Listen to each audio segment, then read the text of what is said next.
मेरी बहन की कुछ महीने पहले शादी हुई थी और अब वह गर्भवती थी। वहन दिखने में थोड़ी मोटी थी, जबकि मैं पतली थी। एक दिन उसके घर पर कोई खास कार्यक्रम था, तो उसने मुझे बुलाया।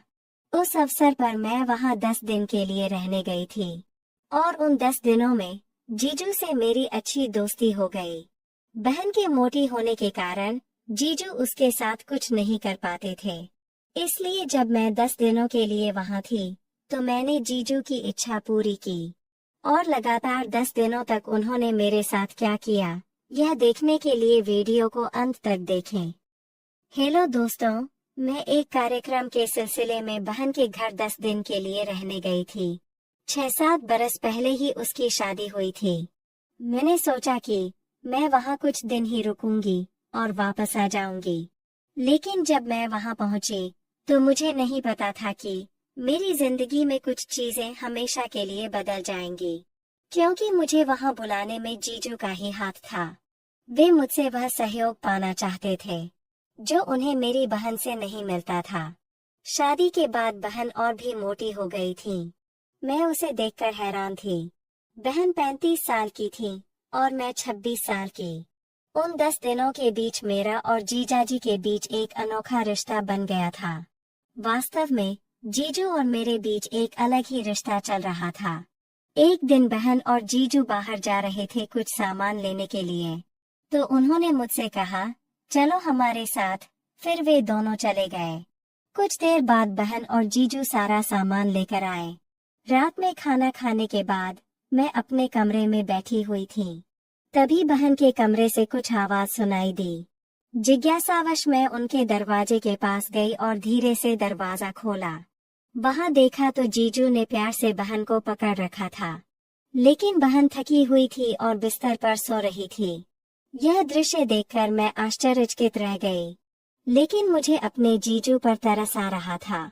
जिस चीज के लिए पुरुष शादी करते हैं, वही चीज जीजू को बहन से नहीं मिल रही थी। थोड़ी देर बाद मैं वहां से चली गई। जब मैं निकली, तो मैं जीजू के ख्यालों में खोई हुई थी। इसलिए मैंने धीरे से एक बार फिर दरवाजे से अंदर देखा। जब मैं वहां पहुंची, तो जीजू उदास बैठे थे और बहन गहरी नींद में सो रही थी।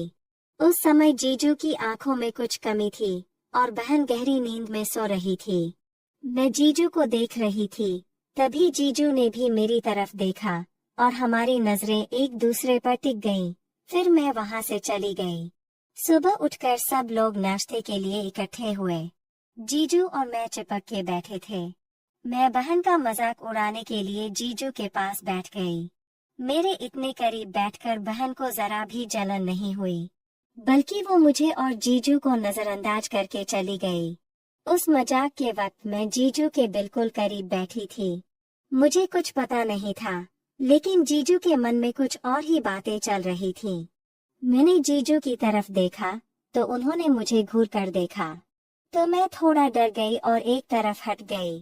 फिर हम दोनों नाश्ता करने लगे।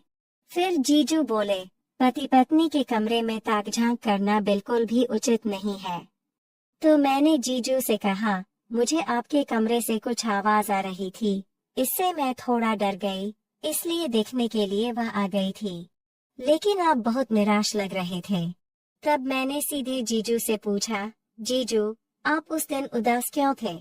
जीजू ने जवाब दिया, आप जानते हैं कि मैं उस दिन क्या चाहता था, लेकिन तुम्हारी बहन इतनी अनरोमांटिक है कि मैं पिछले 7 महीने से ऐसा ही हूँ। जब मैंने उसे पहली बार देखा, तो वह बहुत अच्छी थी, सुंदर थी, लेकिन अब वह बहुत बदल गई है। यह सुनकर मुझे बहन के लिए बुरा लगा और जीजू के लिए भी चिंता हुई। हर लड़का या लड़की शादी के बाद अपने रिश्ते को अच्छा बनाए रखना चाहता है और उसे हमेशा के लिए बनाए रखते हैं। लेकिन बहन और जीजू के रिश्ते में कुछ और ही चल रहा था और यह चौंकाने वाला था। ये सब सुनकर मैंने जीजू को आश्वासन देते हुए कहा, आप चिंता मत करो।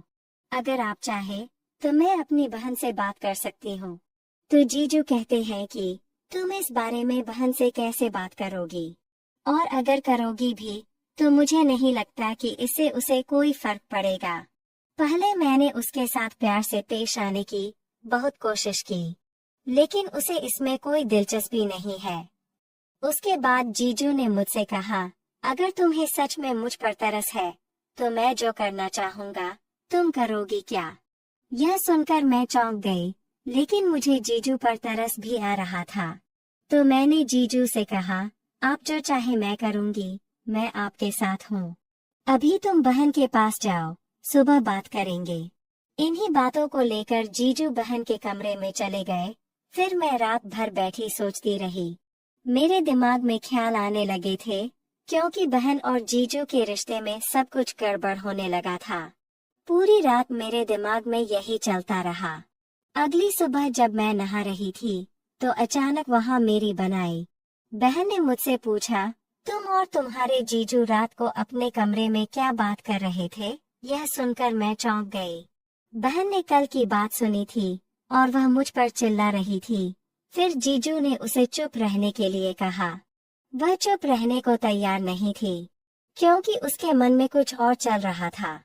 तब जीजू ने अपनी पत्नी को शांत किया और कहा, 1 मिनट के लिए सुनो।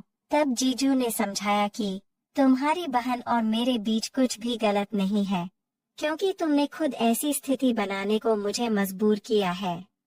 जब मैं तुम्हारे पास प्यार लेकर आता हूँ तो तुम मुझे कोई प्रतिक्रिया नहीं देती हो, इसके लिए तुम ही जिम्मेदार हो। ये सब बातें सुनने के बाद जीजू ने कहा, ऐसा कुछ नहीं है जैसा तुम सोच रही हो।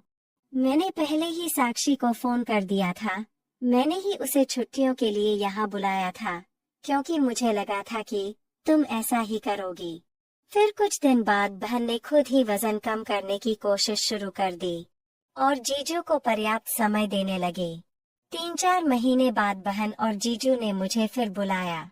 उस समय बहन और जीजू के चेहरे पर एक विशेष भाव था। एक दूसरे के प्रति उनका प्यार देखकर मुझे बहुत खुशी हुई। पति पत्नी के रिश्ते में प्यार बरकरार रखने के लिए एक दूसरे को समय देना बहुत जरूरी है। रिश्तों में बातचीत और एक दूसरे को समय देना बेहद जरूरी है, क्योंकि इससे प्यार की भावना पैदा होती है और रिश्ता मजबूत होता है। दोस्तों, इसी तरह की कहानियाँ देखने के लिए अभी हमारे चैनल को सब्सक्राइब करें। और अगर आपको यह कहानी पसंद आए तो वीडियो को लाइक करना ना भूलें। मिलते हैं अगले वीडियो में, तब तक के लिए धन्यवाद।